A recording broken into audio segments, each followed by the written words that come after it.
14h31. E a partir de agora eu vou conversar com o Dr. Alexandre Elias, que é chefe do setor de cirurgia da coluna vertebral no Departamento de Neurocirurgia da Unifesp e membro do Centro de Dor e Coluna do Hospital 9 de Julho, lá em São Paulo. Então, desde já, doutor Alexandre, muito obrigada aqui pela sua participação no programa Nossa Gente. Eu é que agradeço, boa tarde a você e aos ouvintes da Rádio Brasil. Doutora, minha primeira pergunta é a seguinte: o que é a hérnia de disco? Quantas pessoas nós conhecemos que sofrem com essa dor? Porque ela acaba ocasionando aí uma dor. E às vezes não, né, doutor? O que é a hérnia de disco? A hérnia de disco, ela faz parte do envelhecimento do disco intervertebral que todas as pessoas vão sofrer durante a vida, umas mais, outras menos. O que determina ser mais ou menos é bastante a genética do indivíduo. O disco intervertebral, ele tem uma camada externa que funciona como um contentor e ela é feita de colágeno. E tem uma camada interna que é um gel, um conteúdo interno que é um gel. Quando aquela camada externa sofre algum pequeno rompimento, o gel pode sair por ali, formando uma hérnia de disco, ou seja, é o disco fora do seu lugar original. Se a hora que esse conteúdo de núcleo, né, desse gel, que é o núcleo do disco, se ele vai de encontro a uma raiz nervosa, você pode ter dor relacionada a essa raiz nervosa. Se ela for para a perna direita, pode começar a doer a perna direita. Se for do lado esquerdo, a raiz nervosa vai formar os nervos da perna esquerda, pode começar a doer a perna esquerda. Por que muita gente tem hérnia e não sente dor? Porque muitas vezes esse deslocamento ele não afeta nenhuma raiz. Entendi. Então tem pessoas, aliás, uma grande parte, acima de 40 anos, tem hérnia, mas ele não tem nenhum sintoma relacionado a isso. Doutor, nós sabemos, que foi o que o senhor disse, né, que algumas pessoas não sentem dor, mas quais são as causas e como tratá-la? A hérnia, o tanto que o disco vai envelhecer, degenerar e formar hérnias de disco, o grande componente é genético. Então tem pessoas que vão ter mais envelhecimento da coluna, outras que vão ter menos, outras vão ter isso mais precoce, outras mais tardiamente. A parte genética é fundamental nisso daí. Não depende tanto assim, mas eu trabalho carregando uma caixa. Não. Carregar uma caixa pode te dar muita dor na coluna pelo movimento de carregar caixa que não é o correto. Entendi. Então o que vai te dar mais hérnia ou menos hérnia, mais degeneração e envelhecimento da coluna ou não. Como é que se trata a hérnia de disco? Então, assim, o quadro clínico, o indivíduo tem uma dor lombar, mas principalmente uma dor que vai irradiada para a perna, normalmente vai até o pé, até os dedos, em geral acompanhada de algum amortecimento ou formigamento. Casos mais graves, a pessoa pode ter uma fraqueza no pé, ou até alteração para urinar, ela não consegue urinar ou perde urina na roupa. E em homens, quando você tem esse problema da urina, que é uma situação bem grave, em homens você pode ter até impotência. Esses casos mais graves normalmente vão para tratamento cirúrgico para descomprimir o nervo e você, com isso, ter uma chance maior de voltar a funcionar normalmente o sistema neurológico. Os casos mais simples são os de dor, pequenas fraquezas no pé. Esses você trata normalmente com medicação. Anti-inflamatórios, que podem ser um pouco de cortisona, um pouco de anti-inflamatório normal, analgésicos comuns, analgésicos derivados de morfina. Às vezes pode até usar antidepressivo e anticonvulsivo, que são remédios para dor, e fisioterapia, RPG, acupuntura. Normalmente, com esse arsenal de tratamento clínico, a pessoa vai muito bem, obrigado, não há nenhuma necessidade de pensar em tratamento cirúrgico. Os casos que não vão bem e a pessoa está com muita dor, aí são submetidos a tratamento cirúrgico, como aqueles mais graves que eu tinha citado anteriormente. Sim. E bem que hoje em dia o tratamento ele pode ser feito com técnicas minimamente invasivas. Então você tem desde endoscópio até microscópio, mas são pequenas incisões. E isso ajuda muito na recuperação do paciente. Doutor Alexandre, uma dúvida. Essa doença, né, o caso hérnia de disco, ela tem cura?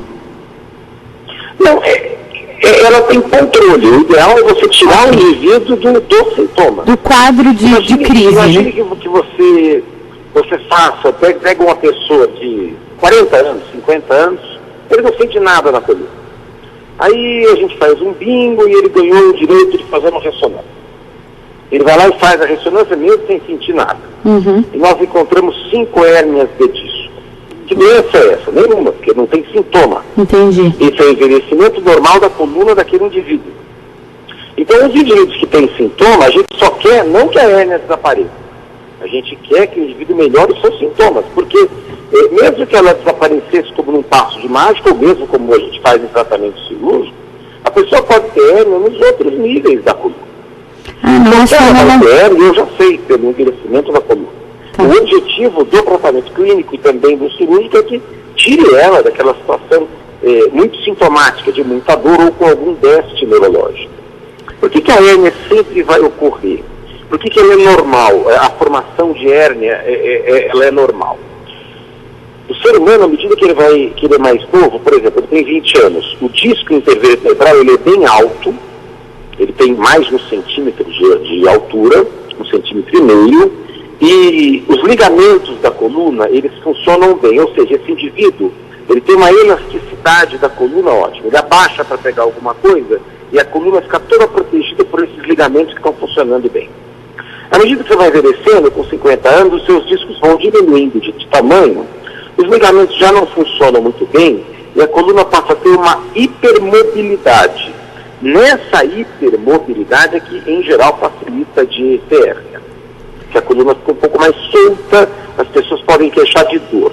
À medida que eu vou envelhecendo, um velhinho de 80 anos, como é que ele é? Ele é durinho e baixinho, ele é mais baixo do que ele era. Vai encurvando, né? Cada disco intervertebral de 1,5 centímetro, ele quase some. Entendi. E gruda uma vértebra na outra. Então, se eu perco vários discos de 1,5 centímetro, eu vou ficar mais baixo.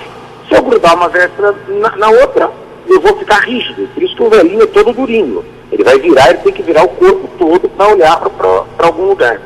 E por que o corpo ele faz isso? Porque nessa idade de 80 anos, os ossos são mais fracos.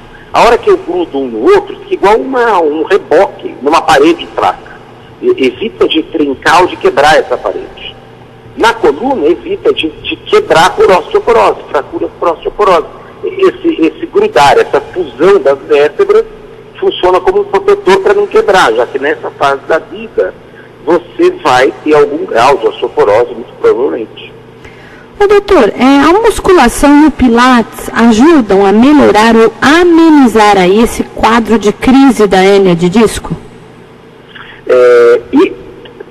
Quando ele tem uma crise, ele está proibido de fazer qualquer atividade física. Atenção, você ouvinte, se, né, doutor, às vezes está passando por um momento de crise. Quando ele tem uma crise, ele é proibido de fazer qualquer atividade física. Ok. O que ele pode fazer e deve, também ficar na cama é ruim. Então o que a gente fala? Olha, você pode andar para fazer suas atividades diárias. Atividade física nenhuma. Ok. À medida que passa a dor, nós liberamos ele para atividade física sem impacto. Então eu não vou correr, pular, jogar futebol. Então o indivíduo tenta começar a caminhar ou a nadar. À medida que vai passando o tempo, e ele quanto mais tempo passa, que ele está muito bem, mais ele vai sendo liberado para as atividades normais de rotina. Então, olha, eu vou poder correr? Vai. Mas você tem que ficar um período sem fazer nada, depois a gente vai te acompanhar com um movimento de caminhada, aí você vai caminhar rápido, tá tudo bem, você começa a correr devagar. E aí, é bom senso, doutor, depois da crise, se eu correr na grama, dói. Se eu correr no asfalto, não. Então, corre no asfalto. E assim por diante. Mas, normalmente, as pessoas voltam às suas atividades físicas sem nenhum problema. O Pilates, ele é muito bom para manter o indivíduo bem. Ou seja, eu estou passando bem, o Pilates vai me ajudar a fortalecer a minha musculatura para manter a minha coluna num bom estado. A musculação também é interessante, o indivíduo ganha de massa muscular, tem mais força, é mais fácil fazer atividade aeróbica, esse tipo de coisa. O que existe uma grande crise entre as situações, qual é? Entre fortalecer ou não a coluna lombar na musculação. Eu, particularmente, sou contra. Você vê, a extrema maioria dos pacientes que faz isso acaba tendo dor. Mas é bom fortalecer? É ótimo fortalecer a coluna, mas esses pacientes muitas vezes não aguentam isso. Então eu só posso pensar em fortalecer a coluna em academia caso eu esteja muito bem por um bom tempo e muito devagar, que a chance de dar uma crise de dor na coluna não é pequena.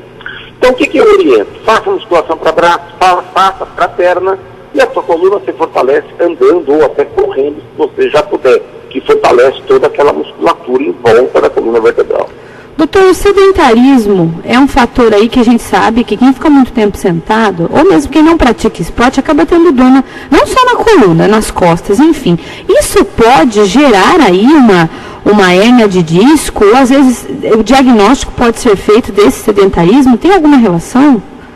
Não, o sedentarismo vai fazer com que a sua musculatura em volta da coluna ela não seja forte, ela seja fraca. Sim. Ou seja, um movimento um pouco além do normal em alguém que a musculatura está rígida, está forte, protege a coluna. No sedentário, não. Tá. Ele pode começar a ter uma dor na coluna. Dor na coluna, não que ele vá ter dor relacionada à hérnia. Okay. A dor na hérnia, muitas vezes, ela é espontânea. E outra coisa que o sedentarismo tem, a pessoa normalmente tem um peso muito acima do ideal. E aí sim você começa a sobrecarregar a coluna. Tudo isso é muito válido para efeito de dor na coluna, que é a lombalgia. A lombociatalgia, que é a dor da hérnia do ciático, também pode ocorrer, mas aí num grau menor. O problema maior desses pacientes é a lombalgia, a dor na coluna lombar, e que normalmente não irradia para a perna. Doutor, qual que é a diferença? Eu faço fisioterapia porque eu tenho um problema de ATM, ok? E isso às vezes acaba refletindo para a minha cervical. Algumas pessoas podem ter hérnia de disco na cervical? Existe isso? Pode. É extremamente comum você ter hérnia de disco na cervical. Assim como na coluna lombar dá uma dor que vai para a perna, na cervical dá uma dor que vai para o braço. Porque pinça a raiz nervosa que vai formar algum nervo que vai para o braço. Tá? Isso que você falou da ATM é extremamente importante. Por quê? Porque a hérnia pode dar uma dor cervical? Pode. Mas os casos que você consegue justificar mais a dor são os casos que a dor vai para o braço. Isso é mais típico. A dor só do pescoço ela é mais rara. Entendi. E tem outras doenças que dão dor no pescoço, como por exemplo o problema de ATM. Então tem algumas pessoas até que já foram operadas, que não eram para ser operadas, mas e você vai depois ver por que ela não melhorou, você conversa com essa pessoa, você pensa, ela tem algum problema de ATM. Aí vai no bucomaxilo e tem mesmo. E às vezes tem que operar a ATM, porque a coluna não estava dando sintoma. Entendi. É aquilo que eu disse. Alteração no exame da ressonância, eu posso ter 1 a 10 hérnias. Agora, o que eu preciso saber é se o sintoma é relacionado a isso. Primeiro, se tem sintoma. Segundo, se o sintoma é relacionado a isso. Ok. E doutor, e fibromialgia? É isso mesmo que fala? O que é isso? É uma situação onde o indivíduo tem dores em várias partes do corpo. Normalmente tem um grau de estresse elevado, um sono ruim, tem queixa de dor de cabeça e normalmente isso ocorre em mulheres jovens. É uma situação que muitas pessoas antigamente ficavam sem o diagnóstico, viviam uma vida bem ruim, são tidas como mal-humoradas, pessoas que são chatas, e na verdade elas têm uma doença. É que isso é conhecido de um tempo para cá. Então, há uns vários anos atrás, essas pessoas sofriam muito, eram tidas como pessoas chatas. Você reclamando de dor de cabeça, não dá para ir ali, não dá para ir aqui. Fibromialgia é uma doença, dá para você tratar. Você toma remédios, normalmente são antidepressivos, que melhoram o dor e melhoram o sono. Você introduz atividade física, isso melhora, diminui o estresse, diminuindo o estresse melhora a dor, e é fundamental o acompanhamento, muitas vezes, de psiquiatra e psicólogo, porque na extrema maioria das vezes há um estresse muito exagerado ou até algum grau de depressão por trás disso. Quem trata disso normalmente não são os neurocirurgiões, são os médicos fisiatras ou reumatologistas. Mas assim, tem um tratamento, se o indivíduo tiver um sintoma desse, procure a ajuda que tem tratamento. Só para a gente reviver aquela situação da ressonância, Tá. Então, se chega um paciente com fibromialgia, com dor no pescoço, dor no braço e outras dores, e ele tem uma hérnia na coluna cervical que está apertando o nervo que vai para o braço, provavelmente, se ele tem várias dores, essas dores não tem nada a ver com a hérnia, é da fibromialgia. Entendi. Ou seja, não adianta eu tratar a hérnia anti-inflamatória, essas coisas. Eu tenho que tratar a fibromialgia. Ou seja, a primeira função do médico, quando identifica um caso, quando vê um caso de problema de coluna, é saber se aquelas alterações que eu sei que vão aparecer na ressonância têm relação com um quadro clínico. Só aí vale a pena tratar. Se não tiver, tem que fazer um diagnóstico preciso e tratar o que foi estabelecido no diagnóstico real. Doutora, uma última dúvida antes de nós encerrarmos a entrevista aqui. A diferença entre hérnia de disco e bico de papagaio é a mesma coisa? Não. A hérnia de disco é aquilo que eu falei. Sim. O gel interno, ele tapa, ele sai um pedaço dele para fora do espaço do disco. Tá. O bico de papagaio, quando você vai ficando envelhecido, eu não falei que o disco vai diminuindo e uma vértebra bate na outra? Uhum. Quando ela começa a bater, ela forma uns calos, que chamam osteócitos, tecnicamente, que são os bicos de papagaio. Ah, tá. E esses bicos de papagaio é que vão grudar uma vértebra na outra. Entendi. Por isso que eu falo, e como isso ocorre na lateral da vértebra, por isso que eu falo que é como uma parede com um reboque nas suas laterais. Porque essa fusão ocorre mais nas laterais. Ótimo. Através do bico de papagaio, que é o osteócito. Entendi. Doutor Alexandre Elias, eu quero agradecer a sua participação aqui no programa Nossa Gente. Muito obrigada mesmo pelos esclarecimentos aí a respeito de hérnia de disco. E eu já convido o senhor para nós conversarmos mais para frente aí, relacionados a outros problemas de coluna. Porque nesse mundo que a gente vive, doutor, quem não tem um problema na coluna, né? Tem bastante. Eu fico à disposição, é um prazer. Muito obrigada. E se as pessoas ficaram com alguma dúvida, tem algum site que as pessoas possam encontrar essas informações? Tem um site nosso que tem bastante informações, é alexandreelias.com.br. E eu achei aqui no Facebook a página também, doutor Alexandre Elias. Tem a página, isso. Então, ótimo. Doutor, muito obrigada pela sua participação e uma ótima tarde. Obrigado, eu aqui agradeço. Até logo. 14h48. Se você ouvinte ficou com alguma dúvida a respeito aí de hérnia de disco, tem algum problema na coluna, gente, primeira coisa, vá até um médico para diagnosticar aí, porque foi o que o doutor Alexandre falou. Às vezes você tem um problema na cervical ou um problema de ATM e às vezes nem é a hérnia que está dando a dor. Então, vá pesquisar aí. Se ficou com alguma dúvida, é só acessar o site www.alexandreelias.com.br ou a página do Facebook.